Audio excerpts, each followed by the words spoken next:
been here. No, you've never been to Gaydar Towers. Very excited to be here. And you very kindly as well did a Secret Sunday for us. Yes, which I interviewed you then. little profile, wasn't it? Yeah, That that's was right. Really good. Did you enjoy that night? I did. Great Do you know, time. I always get really nervous when I don't know who's going to be at my shows. Yeah. I've done a few of them things recently. I did one last week in the Olympic Park for the Paralympics, and I performed and nobody knew I was going to be there. And I always think like it would be so embarrassing if I went on and people were like, can you see me? I'm not staying around for that. So, but that was good. The audience were amazing. Yeah, it was a good night, wasn't it? Yeah. Really good fun. Yeah, and quite a few of your fans turned up for that as well. So yeah, you weren't the clues worked. The clues worked. McElderry Massive, is that what you call them? Oh my That's God. what they're called. Yeah. I mean, I didn't actually make that name up. They made it up, and I thought, let's just roll with it. Keep it. Yeah, it is. It's very good. By the way, we interviewed your friend Cheryl Cole not so long ago, and we said that we'd been interviewing you not long before. She went all mushy. She went all like doughy eyed. Did you? She really loves you, doesn't she? Yeah, I mean, she's lovely. You know, we spend a lot of time with each other on the show. Yeah. And we still keep in touch, so it's nice. I mean, I haven't seen her for ages. I think the last time I seen her was June time, but I'll see her soon. I'm going to try and go to one of our shows. Yeah, because she's doing the stadium tour, isn't she? She was telling us about that. She'll get you on stage, watch it. She'll get you on stage. Such a guest, Jim McElderry. And in the front room, Simon Cowell's here. So how's things going? You're obviously quite busy at the moment. I am, yeah. Well, the new album came out on Monday, so I'm in full. I mean, I have been for the past 2 months, like full promotion. Like I'm everywhere. I'm going to show. So I'm a bit. My eyes are in another place, I think. They're not quite awake yet. Yeah. But it's fun, you know. I'm not complaining. I have fun. It is tiring, but it's not hard. Do you know what I mean? You have a laugh with it. Is there a different feeling with this album as well? Because this is very much your baby, isn't it? Yeah, This is I've you wrote calling a lot of the stuff. Yeah. And we spent about 5 to 6 months on it. After they did the Christmas and Classic album last year, like, I was like, oh my God, I need to just stop. Yeah. Like, I need to stop for about 3 weeks and like think about what I want to actually do next.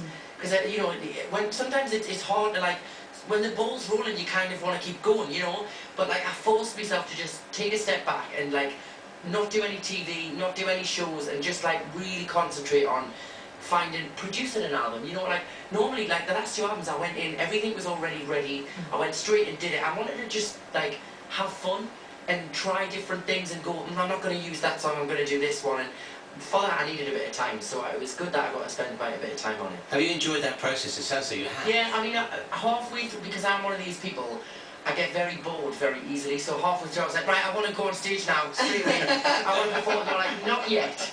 Let's just wait, the release date isn't until September. Yeah, so, chill out, Joe. Yeah, so I did get a bit restless halfway through, but then I just started writing again and got all excited again, and it took my mind off it. So And are you quite new to writing then?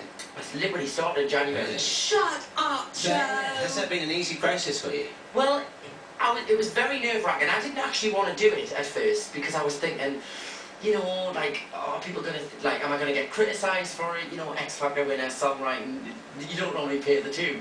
But I felt like it was the next step to kind of proving myself as an artist and kind of being an all-round entertainer, which is what I want to be, you know. So I knew I had to do it, so my manager was like, just try it, see what happens. So I was really glad. The label really liked the stuff. Obviously, the first single, Here's What I Believe, was one that I wrote with McElderry. Really good. I was going to ask you that. Did that, having an established songwriter like hers, really help you to develop yourself as well? It was scary though. Oh, I thought was I it? mean, it was the second song I wrote.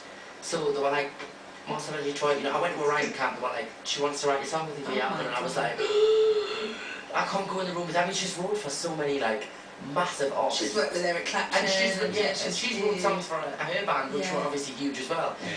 So I walked in and I was thinking, oh, she's just going to think, like, who's this idiot? Like, but we got on really great, you know, and we came up with Here's What I Believe, and we had a blast. Was it like you had your lyrics and you're like, you show me yours first, No, you show me your stuff first? I think people think that's how it works, but we went in with nothing, and she had a guitar, we started messing around. It actually started, I think, we were reading a paper and there was something about like a cheating scandal in the paper or something.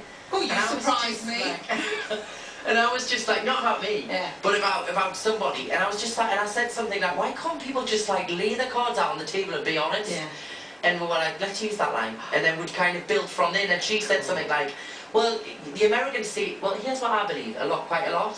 And I was like, That should be the title. Yeah. Or somebody And else. so you were really sparking off each other. Yeah, it must have been quite exciting as that process was evolving. You end up with a song at the end. It's quite I think if it's not natural, then it sounds too forced and it doesn't sound like a natural thing. So when you get that kind of moment, everybody's like, Wow. Yeah. You know, like. My friend calls that the belly button of the idea. The belly button of the idea. So when you see films like The Butterfly Effect, you can see where that idea came from. So that's the butterfly, the belly button of. Hang on, I've forgotten. The belly button of the. No, the belly button of the song.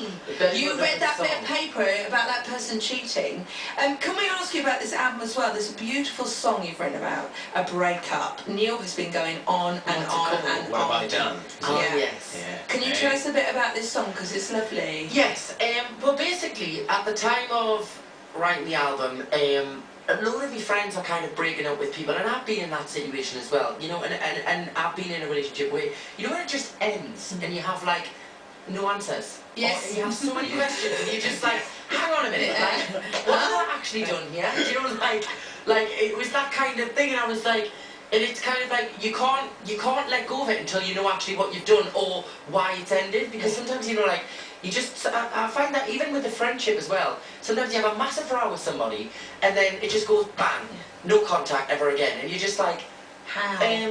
sorry, what happened here? Yeah. You know, like, I don't, you turn around and you're like, well, where's my text today? You know, like, I'm used to having a text every day. So I kind of, it's about kind of having no questions answered, and you have all these things that you want answered, and you need to know the answers, otherwise you can't move on. You ever done this? Had a sneaky glass of wine and then texted them the questions you want answered? Don't ever do it. No, I know a few people that are, and I've had drunk dials to me before. Oh, never and I'm like, answer no. Yeah. Oh, I can smell the Pinot on that. You can't, it's awful. It never ends well. Joe McElderry is here today on Gaydar. We'll talk some more after this.